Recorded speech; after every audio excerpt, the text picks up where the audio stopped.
Thank you, Tom, and thank you, Beth, for letting me come in here and have a few minutes to speak. This is pretty important. Oh, I should tell you, I'm an MPP, and the riding I'm from is Carleton, Mississippi Mills, which is Canada on the west side of Ottawa. And I have a long history with the Ontario Landowners Association, of which I'm very proud and always will be. And I mention that in the House every now and then whenever I get a chance. I do so with great pride. And I always think of you people, and it's been, Tom and I were right near the beginning, part of the, one of the founding people in the original group. And that is the strength of a lot of the good things that are happening here in rural Ontario these days, and especially here in Eastern Ontario, which is where it all started. So don't ever lose the faith. The landowners are getting bigger and they're getting stronger. And Nick, you talked about you need to stand behind your politicians, and that is very, very true, because it is kind of a lonely position. Although I never feel weak there, because I know I have the Ontario Landowners Association behind me, and all of you people, and of course the Canadians for Language Sharing as well.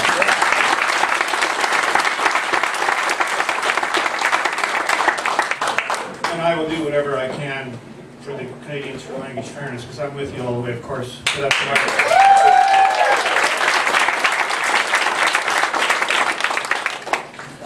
so I'm getting kind of political because I digress, and politicians fall into that trap of being able to talk for just a couple of minutes in the last 20 minutes, right? So I'll get to the point. I have a private member's bill, which is an amendment to the OSPCA Act. You all have a piece of paper on the table in front of you.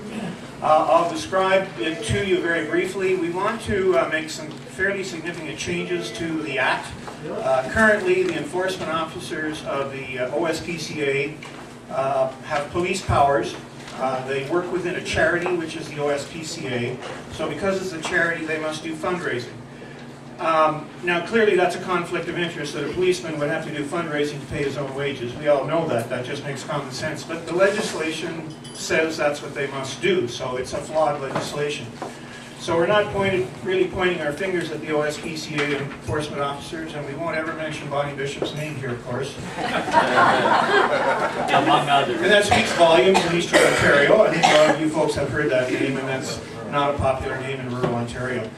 So we got to change the legislation to correct some of these conflicts, to put some oversight, government oversight, on these policemen, because they are a private police force. And no, there should be no such thing as a policeman that does not have government oversight. So what this legislation will do is it's going to take farm animals and treat them differently than non-farm animals. So farm animals will be under the jurisdiction of the Ontario Ministry of Agriculture and Food and Rural Affairs.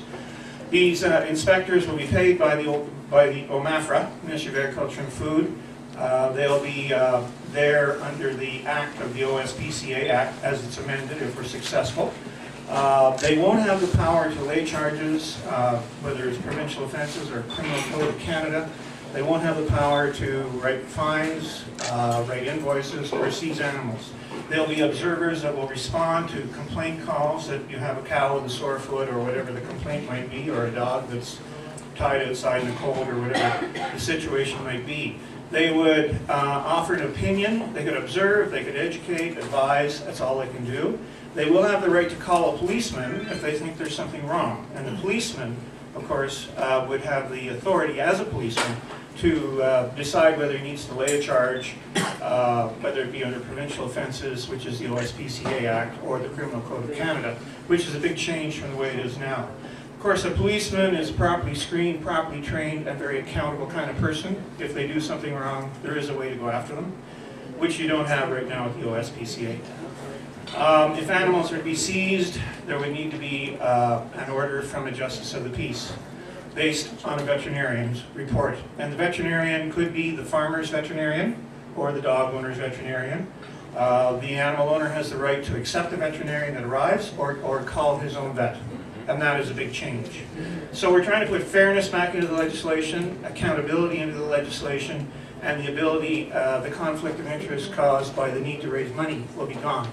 Now for small animals like cats and dogs, it will be done under the OSPCA as a charity as it now stands. They offer sheltering services which are needed and are good.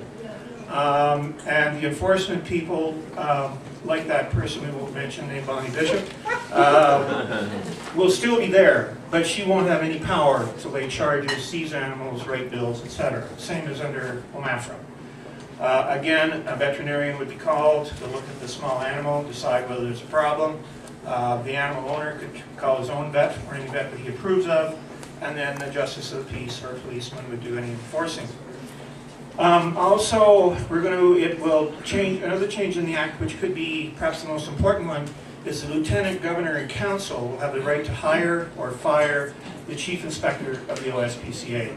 That is the top enforcement person, and that's very different than the way it is now. Right now, the OSPCA Board of Directors hires that person, and you must be a member of the OSPCA. So what this does is it gives government oversight over the top job in inspection in Ontario. That's a big deal. That could change the culture of the organization to become a professionally government accountable enforcement body.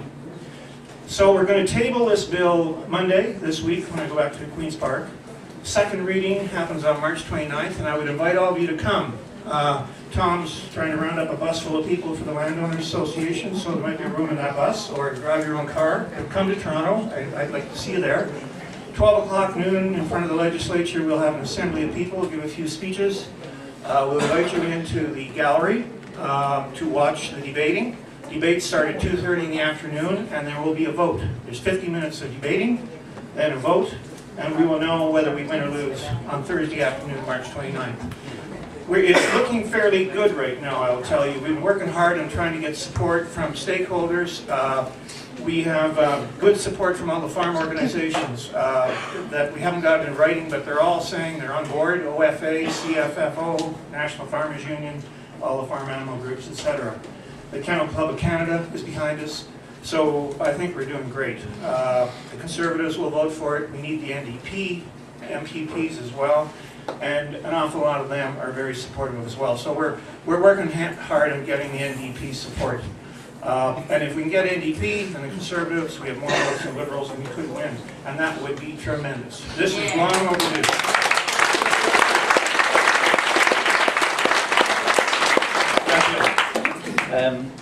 How is it that the USPCA has even got into the farm animal side of things when the farm community back in the late 80s, early 90s established a group called the Ontario Farm Animal Council to take care of this type of situation that's going on?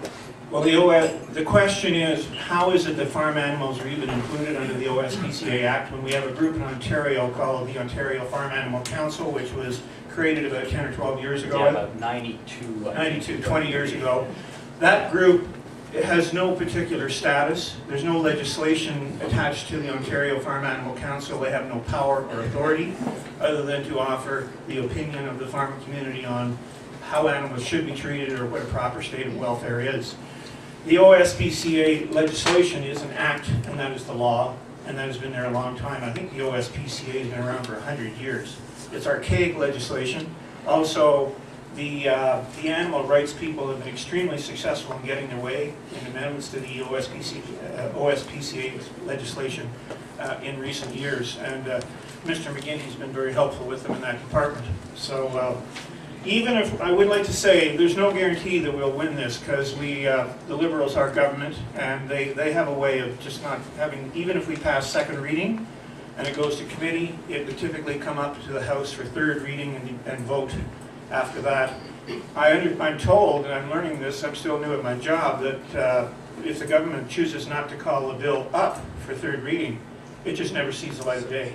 However, don't feel if that happens we haven't won a great war. If we win second reading, that is huge. That's saying the people in Ontario want to change the OSPCA Act because it's not right, and that will be cast in stone, whether we get to third reading or not. Someday, Mr. McGinney won't be the Premier and we'll have a Conservative government. Then it will happen. Yeah.